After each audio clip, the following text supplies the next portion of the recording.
Au cœur de la forêt de verdure, le soleil brillait à travers les grands arbres, projetant des taches de lumière sur le sol moussu. Les oiseaux chantaient joyeusement, et une brise légère faisait bruisser les feuilles. Dans une petite clairière, un groupe d'amis animaux se réunissait chaque jour pour jouer et partager des histoires. Il y avait Benny le courageux lapin, Lina la rusée renarde, Olivier le sage hibou, et Mia l'écureuil malicieuse. Ils étaient les meilleurs amis du monde et adoraient leur forêt. Un matin, Olivier descendit de son arbre avec une nouvelle urgente. « Mes amis, lança-t-il, j'ai entendu les corbeaux en parler. Une grande tempête arrive. Le vent sera fort, et la pluie tombera pendant des jours. Nous devons nous préparer. » Les animaux se regardèrent, nerveux. Ils n'avaient jamais affronté une telle tempête auparavant. Lina prit les choses en main. « Nous devons rassembler de la nourriture et trouver des abris sûrs, » dit-elle. Benny et Mia partirent en courant pour ramasser des noix et des baies, tandis que Lina et Olivier cherchèrent des cachettes solides. Ils travaillèrent ensemble, s'aidant mutuellement à transporter les provisions jusqu'à un grand arbre creux qu'Olivier avait trouvé. Il était assez grand pour tous. Ce soir-là, le ciel s'assombrit, et le vent se mit à hurler. La pluie tomba à verse, et les arbres se balancèrent dangereusement. Les animaux se blottirent ensemble à l'intérieur de l'arbre creux, écoutant la tempête faire rage dehors. « Nous serons en sécurité ici, » dit Olivier, essayant de rassurer ses amis. Mais la tempête devint plus forte, et même Olivier commença à s'inquiéter. Soudain, ils entendirent un faible cri par-dessus le bruit de la tempête. « À l'aide! À l'aide !» C'était une toute petite voix, à peine audible.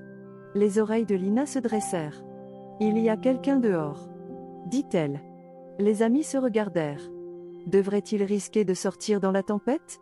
Benny se leva. « Nous ne pouvons pas laisser quelqu'un dehors, » dit-il courageusement. « Nous devons aider. » Avec Olivier en tête, les amis s'aventurèrent dans la tempête.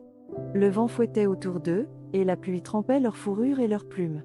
Ils suivirent les cris jusqu'à ce qu'ils trouvent un petit hérisson coincé sous une branche tombée. « Tiens bon !» dit Benny. Ensemble, ils poussèrent et tirèrent jusqu'à ce que la branche bouge, libérant le hérisson. « Merci !» dit le hérisson en tremblant. « Je m'appelle Hélène. Je me suis perdue dans la tempête. » Les amis guidèrent Hélène jusqu'à l'arbre creux, la protégeant du vent et de la pluie. Une fois à l'intérieur, ils la séchèrent et partagèrent leur nourriture avec elle.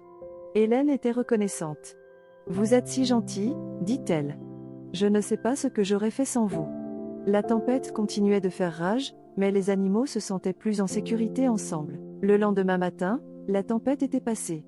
La forêt était silencieuse, et le soleil perçait à travers les nuages. Les animaux sortirent pour constater les dégâts. Les arbres étaient courbés, et le sol était couvert de flaques et de branches cassées.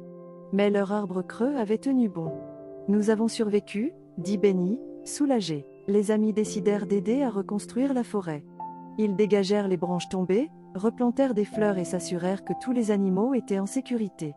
Hélène les rejoignit, utilisant son museau fort pour creuser et ses épines pour transporter des feuilles. « C'est notre maison, » dit Lina. « Nous la rendrons encore plus belle qu'avant. » Au fil des jours, la forêt commença à guérir. Les animaux devinrent encore plus proches, et Hélène devint un membre chéri de leur groupe. Ils se réunissaient souvent dans la clairière, partageant des histoires de leur aventure. « Nous avons affronté la tempête ensemble, » dit Olivier avec sagesse. Et c'est ce que font les amis. Les autres hochèrent la tête, sachant que, quels que soient les défis à venir, ils seraient toujours là les uns pour les autres.